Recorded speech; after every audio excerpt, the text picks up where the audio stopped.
Alright, what's up guys? Brian here with a quick recap of what happened on tonight's episode of AEW Dynamite. So let's just get into it.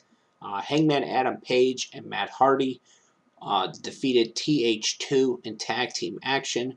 Afterwards, Hangman Adam Page would reveal to Matt Hardy that Page didn't sign Matt Hardy to be his manager, but Matt Hardy put his name on a contract to face Hangman Adam Page at Revolution, and it would be for the earnings of Matt Hardy.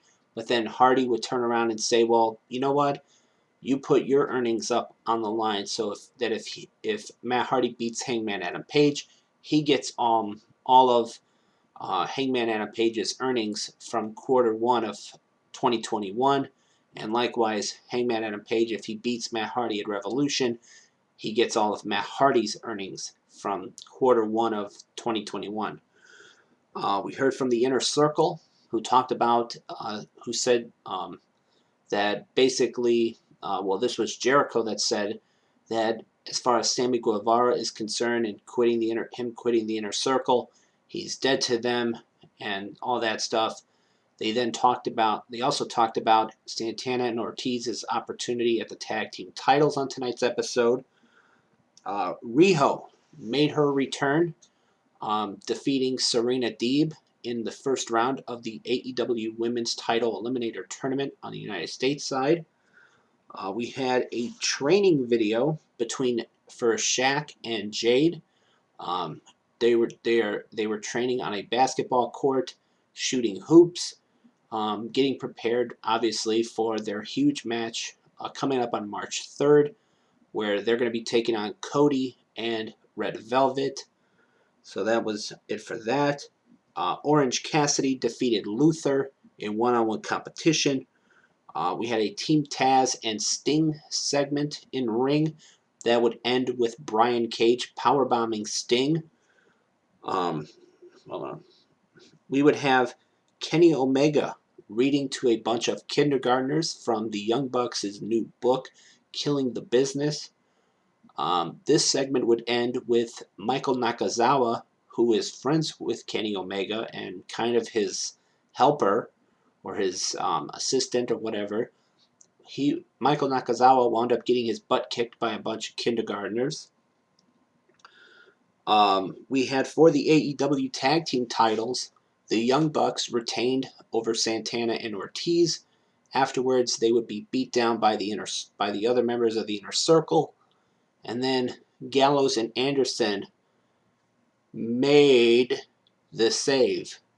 They kind of took their time getting into the ring to make the save while Jericho and company ran out. So, and then afterwards, Jericho would get in the faces of the Young Bucks' mom and dad, who were at ringside, and the Young Bucks' dad would wind up pushing Jericho, and that made the other members of the Inner Circle angry and all that stuff, and that was pretty much it for that. We had the gender reveal of Cody and Brandy Rhodes' baby that they're going to be having, and it's a girl. So congratulations to Cody and Brandy. FTR were in action for the first time in 2 weeks since being suspended because of what they did to Jurassic Express, not only cutting the horns off of Luchasaurus's mask, but also with what they did last week when they kidnapped Marco Stunt and handcuffed him and tied him to a chair. FTR defeated in tag team action the Sydal brothers, Matt and his brother Mike Sydal. Then they would be ambushed by Jurassic Express, who basically sent a message to them, attacking them and leaving them laying. We heard from Jon Moxley, who covered a lot of things. We basically talking about the 6-man tag match that was the main event of tonight's episode, with him, Rey Fenix, and Lance Archer taking on the Butcher, the Blade, and Eddie Kingston. He also talked about Kenta. He also talked about Kenny Omega and wanting the AEW World title back. And earlier on in the show, I forgot to mention this. There was a promo by Eddie Kingston who kind of delivered somewhat of the same message that he had to take care of family business with those three individuals, Archer, Phoenix, and Moxley. So, and then in the main event, Jon Moxley, Ray Phoenix, and Lance Archer would defeat Eddie Kingston, the Butcher, and the Blade. And then Moxley, after the match, would be attacked by the Good Brothers, Gallows and Anderson. Here comes Kenny Omega with a contract that says that there's a rematch clause.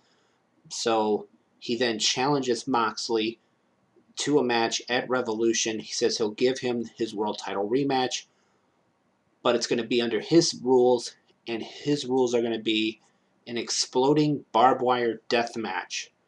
So, and knowing Moxley, he'll probably accept that challenge. So that was pretty much it for Dynamite tonight. Overall, an okay show.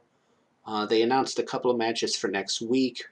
And then two matches for March 3rd, which would be, I think, the following week. So that pretty much wraps it up. If you guys watched tonight's episode of Dynamite, let me know what you guys thought of it in the comments below. This has been my recap of what happened on tonight's episode of AEW Dynamite. As always, I am Brian, and I will see you next time.